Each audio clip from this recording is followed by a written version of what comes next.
It starts with two ideas. I had this idea for some years that I wanted to do a second stop-motion animated film. I'd done one before, Fantastic Mr. Fox, and that I wanted to do one that was dogs. And I had this thought of a group of quote-unquote alpha dogs, all alpha dogs, who are named Chief, Duke, Boss, King, all named alpha dog names, and that they were living on a garbage dump. I don't really know why that I thought that was good, but that was my feeling.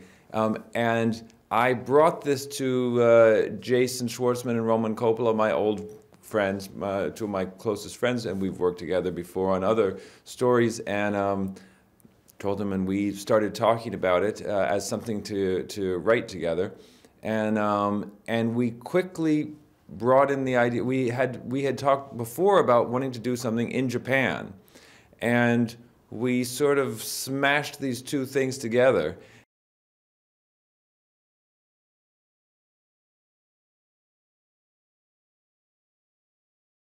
I've spent a bit of time in Japan, but more than my own very limited experiences really in Japan is Japanese movies. That's really the inspiration, and it isn't Japanese movies today. It's Japanese. It's particularly the 50s and 60s. Really, the two greatest inspirations for us. Maybe there's four. There's Akira Kurosawa, there's Miyazaki, there's Kurosawa and Miyazaki, and then there's Hokusai and Hiroshige, the printmakers, and I think our greatest inspirations are those movies and those pictures.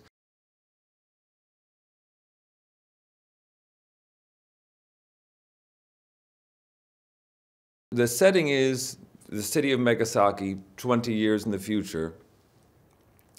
The government of the mayor, Mayor Kobayashi, a corrupt and powerful mayor of the city, has launched a campaign to his cat-loving Kobayashi dynasty has launched a campaign to exile the dogs of the city, and the dogs have all been sent to this garbage dump trash island. And the story really begins when the mayor's adopted son, his ward, Atari, flies to the island on a small airplane that he sort of hijacks, and he sets off in search of his bodyguard dog that they had assigned him years before. And the story is really how this group of dogs he meets on the island help him search for his dog.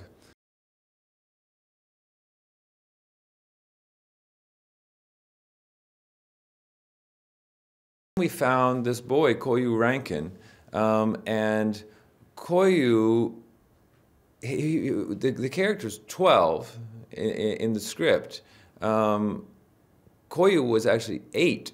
Which is much younger than you would ever cast in a live-action movie. Somebody to play a 12-year-old. It's like, you know, it would be like casting a 20-year-old to play a 60-year-old almost.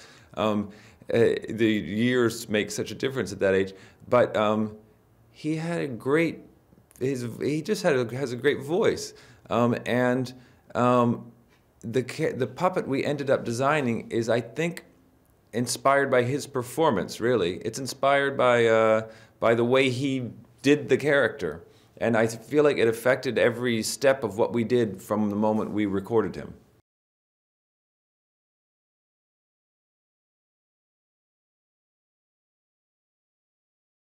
He has a pride that's not, but it isn't like pride, it isn't the sin of pride. You know, it's more, he has, I guess, self-esteem or something, and a belief in what he thinks is right and so on. And he has a good moral compass in a place that has lost its moral compass.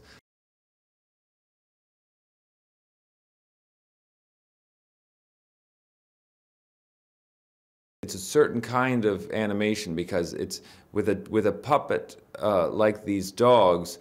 There are muscles all throughout the face, pallets, and these, you know, there are little armature bones that are moving around, and it takes a lot of experience to know how to really bring a face to life in that way.